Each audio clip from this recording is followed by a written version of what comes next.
Te cuento que puedes recorrer toda la ciudad de Mónaco de norte a sur en solo 52 minutos.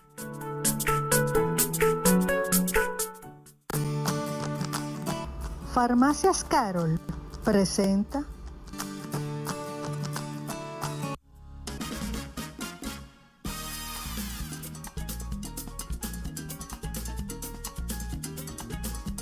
Bueno, ya estamos de regreso con ustedes. Aquí estamos muy bien acompañados de la doctora Gisette Santoni, quien es cirujana maxilofacial. Con ella vamos a conversar un tema que fue sugerido por ustedes y le agradecemos que nos haga llegar todas esas inquietudes para buscar a la persona adecuada que nos pueda aclarar todas nuestras dudas. El tema de hoy es el paladar, el hendido y el labio leporino. Vamos a conversar con ella, doctora. ¿Qué es esto? Bienvenida, doctora. Qué bueno tenerla por Gracias, acá. buenas tardes por la invitación. Siempre. Doctora, cuando hablamos de paladar hendido y el labio leporino, ¿qué es? ¿Por qué se produce? Bueno, el labio leporino, paladar hendido, es básicamente una condición que puede venir o unida, o sea, ambas condiciones en un solo paciente o por individual. Y es una malformación congénita de las más frecuentes, cabe mencionar a nivel craneofacial.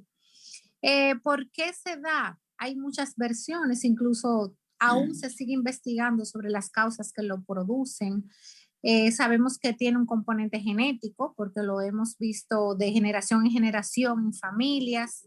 Se relacionan con ciertos tóxicos, químicos, se relacionan con déficits nutricionales, sobre todo el ácido fólico y otros déficits nutricionales en el paciente.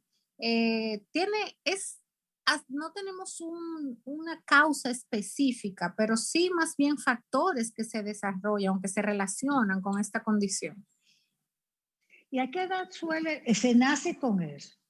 ¿Y cómo se trata esta situación? Porque tengo entendido que hay cirugía, pero el bebé no se opera acabado de nacer, ¿verdad? Hay un lapso de tiempo que hay que esperar o no. Bueno, lo ideal es que el paciente, lo primero es que sí, el niño nace con eso, porque es una malformación genética. O sea, durante la formación estamos hablando a partir de la quinta, sexta semana de formación intrauterina, o sea, semanas de gestación de embarazo, hasta aproximadamente la 10ª, que es cuando se produce la fusión de las dos partes que conforman el proceso maxilar. Entonces, estos pacientes nacen e incluso son detectables estas condiciones a nivel del embarazo, durante el embarazo. La mayoría son detectables. Entonces, el paciente lo ideal es que por las consecuencias que puede traer sea intervenido antes del primer año, sobre todo en el labio fisurado. Quizás el paladar puede esperar un poquito más, 1 año, 4 meses, hasta los 2 años como mucho. Pero lo ideal es que sea intervenido. Sí va a requerir de múltiples cirugías, pero la primera, que es esencial, y la correctiva, que evita todas las complicaciones que puede tener un niño con esta condición, debe de ser a temprana edad. Doctora, eso iba de todas las complicaciones que puede tener esta condición o esta enfermedad, porque conecta directamente con la nariz. Entonces, yo, haciendo como una vista rápida así, he pensado en la alimentación de esos bebés que es líquida, leche. ¿Necesitan algunos accesorios, unos biberones especiales? ¿Cómo se hace la alimentación de este niño para que no llegue a la desnutrición en lo que la cirugía está ya por hacérsele? Sí, esta es una de las complicaciones principales, que acarrea muchísimas otras más, porque empieza el niño a regurgitar, o sea, esa leche, hay un contacto entre lo que es la parte bucal, la cavidad bucal, la nariz, hay una regurgitación, hay problemas incluso ventilatorios para el paciente, trastorno alimenticio, no hay succión en ese paciente, hay desnutrición, la mayoría de esos pacientes no se alimentan de forma adecuada, hacen procesos óticos por inflamación crónica, o sea, la constante inflamación a que se ven sometidas tienen procesos auditivos, procesos nasales. O sea, la verdad que incluso cuando, por ejemplo, se recibe uno de estos pacientes en la mayoría de los hospitales que no están capacitados para tratar este tipo de pacientes, lo refieren dando instrucciones básicas de alimentación, básicamente. O sea, que el niño coma sentadito, o sea, tratar de reclinar lo más posible, biberones especiales. Lo que pasa es que esto no está al alcance tampoco del público, que generalmente ocurre en estos casos. Entonces, Ahí va. Y los seguros médicos no lo cubren, no dan cobertura a este tipo de situaciones, doctora. hasta ahora no. Los seguros no está contemplado en el sistema de salud el tratamiento quirúrgico de estos pacientes. Entonces tienen dos opciones, o recurren a los hospitales públicos que se valen la mayoría de lo que son instituciones extranjeras para ese tipo de pacientes. Nosotros tenemos una casuística aproximadamente de 1 a 2 niños por cada 750 nacimientos, o sea, que es Wow. relativamente es alta. Incluso, por ejemplo, en los hospitales como la maternidad, Nuestra Señora de Alta Gracia, que es una de las que más recibe, se ven, o según sus estadísticas, más o menos, ellos manejan de 1 a 2 casos por cada 750, es más o menos los caucásicos donde el rango. Estos pacientes entonces tienen que derivarse a un centro hospitalario que pueda asumir los costos y que pueda ayudar a los pacientes, que son la mayoría de escasos recursos, la gran mayoría. O sea, Sí, así es, de escasos recursos tienen que ir a buscar a quien los ayude.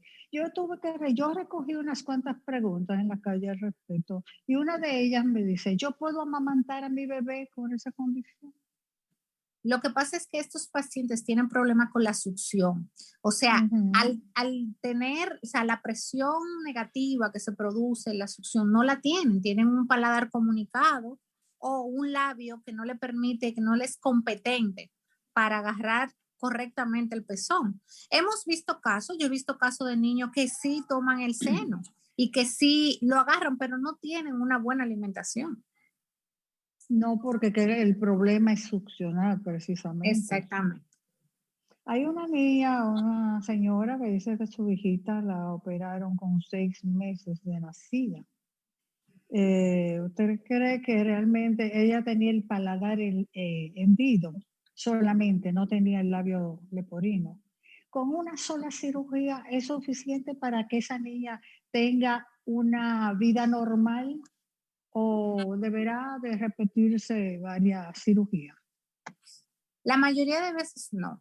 La mayoría de veces esos pacientes necesitan de otra intervención quirúrgica. Generalmente se hablan de 2, se hablan de 3. Hay casos como todo en la medicina, nada es 100%.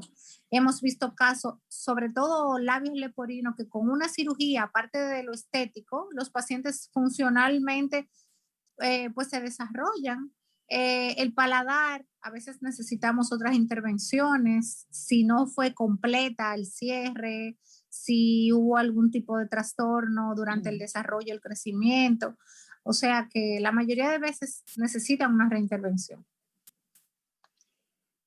¿Tiene que ver la edad de la madre con que el niño nazca con esta condición? En cuanto a la parte social, se han relacionado factores. La edad es uno, o sea, pacientes muy adultos que tratan de concebir. También está la consanguinidad. Estudios, por ejemplo, aquí hay una universidad que se dedica también al estudio de estos casos y ellos reportan que han visto que en parientes, o sea, consanguíneos, que se casan primos con primos, pacientes de edad, que viene transmitido genéticamente, que cuando afecta a uno, luego sigue, o sea, aparecen más casos en la familia. O sea, que sí hay se desarrollan esos factores sociales y directamente relacionados con la madre para que se desarrolle la condición. Hay una preguntita muy interesante que ahora es de la alimentación, que dice que puede llevarlo hasta la deshidratación al niño si no se hace la cirugía a tiempo, por ejemplo. ¿Qué opina usted de eso? Porque la gente está muy interesada en esto. Sí, claro. Es que como ya mencioné, hay un trastorno en la alimentación. El niño no se alimenta de forma adecuada. Hay regurgitación, hay procesos que la gente entiende que son gripales porque hay procesos inflamatorios nasales, óticos, empiezan a hacer otitis, sinusitis, empiezan a hacer cuadros que van empeorando y que van repercutiendo sobre la alimentación del paciente. Un paciente que ingiere poco, que no tiene la facultad de deglutir y de tragar y de la succión para obtener sus alimentos, sobre todo los bebés, que ese es un mecanismo fundamental. Entonces, sí. Sí, adelante, adelante. Siga, continúe. Y otra condición, o sea, otro factor es que estos pacientes están relacionados a otros síndromes. Pueden aparecer de formas aisladas, lo que es el labio leporino, paladar fisurado, pero necesitan un muy buen diagnóstico, porque aproximadamente el 30% de estos pacientes tienen otras condiciones asociadas. O sea, esto es simplemente una parte de un síndrome que les afecta, o sea, un conjunto de signos y síntomas, y este es uno de ellos. Y esto se ve en un alto porcentaje de esos pacientes. O sea que el diagnóstico también debe ser muy certero para descartar esas otras condiciones. Exacto. Usted estuve hablando ahorita de algunas condiciones, lo que me da la impresión de que en este caso se necesita un equipo multidisciplinario para poder trabajar con un niño con el labio leporino el paladar hendido. Pero algo que no hemos tocado y que yo estuve leyendo por ahí es la dificultad que tienen si no se corrige para hablar, que eso hasta emocionalmente puede hacerle daño al niño en un futuro porque su manera de hablar no pueden hablar bien como uno, realmente. Claro. Hoy en día ya las personas tienen un poco más de conocimiento, buscan ayuda a tiempo, llevan sus niños, saben buscar y sobre todo tienen el acceso. Pero anteriormente veíamos pacientes de edad avanzada, o sea, pacientes incluso casados y con hijos, que tienen labio leporino y paladar hendido sin corregir. Entonces, estos pacientes generalmente tienen trastorno del habla. Es un manejo multidisciplinario desde su inicio y aunque sea corregido, es un tratamiento multidisciplinario porque suelen acarrear problemas odontológicos, necesitamos de ortopedas y odontólogos maxilares, ¿verdad? Wow. Necesitamos un otorrino que también sea soporte, necesitamos un maxilofacial, necesitamos logopedas, o sea, para tratar los trastornos del habla que pueden producirse. O sea, es un equipo, anestesiólogo para la cirugía y a partir de ahí la rehabilitación de ese paciente, que es lo que usted dice que incluye la terapia del habla y lo demás. Y incluso terapias nutricionales. Increíble. Y a eso no hemos tocado todavía que no incluimos el pediatra. Y el pediatra. Usted dice obviamente que eso realmente no todos los médicos están siendo aceptados en los seguros. Nosotros tenemos que hacer una revisión, yo creo que en los seguros, sobre todo de la gente de escasos recursos, porque la mayoría de estas enfermedades, de estas condiciones que son costosas, ninguna la incluye. No, no está contemplado aún. Incluso estas personas generalmente recurren a lo que son los hospitales. Claro, hospitales como el Robert Reed tienen fundaciones que ayudan y personal capacitado para recibir a estos niños. En Moca tenemos Niños que Ríen, también una fundación que se dedica hace años a tratar con estos pacientes. La Cruz Jiminián también tiene esta ayuda, ofrece esta ayuda para estos pacientes, pero la cobertura no está contemplada en la seguridad social y estos pacientes deben de recurrir a estas instituciones. para que puedan ser tratados. Igual, lo mismo que hablamos de la rehabilitación, tampoco está cubierta. Las terapias del habla no están cubiertas por el servicio de salud, y el paciente a veces no tiene el modo de asumir el costo, ni siquiera en instituciones públicas. Entonces, eso implica también una recuperación a veces un poco tórpida del paciente una vez operado. No, y a veces llegan tarde donde el médico precisamente por la falta de recursos.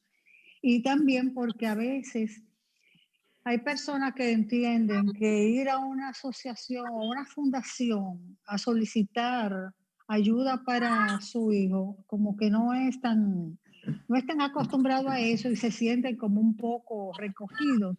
Pero yo creo que ante esa situación que usted está exponiendo, de que los seguros médicos no avalan ni le dan protección a este tipo de cosas, yo creo que debemos agradecer a Dios que hayan ese tipo de fundaciones que sí pueden ayudarlos, tanto como el corazón, todo. Qué bueno que lo tenemos en el país.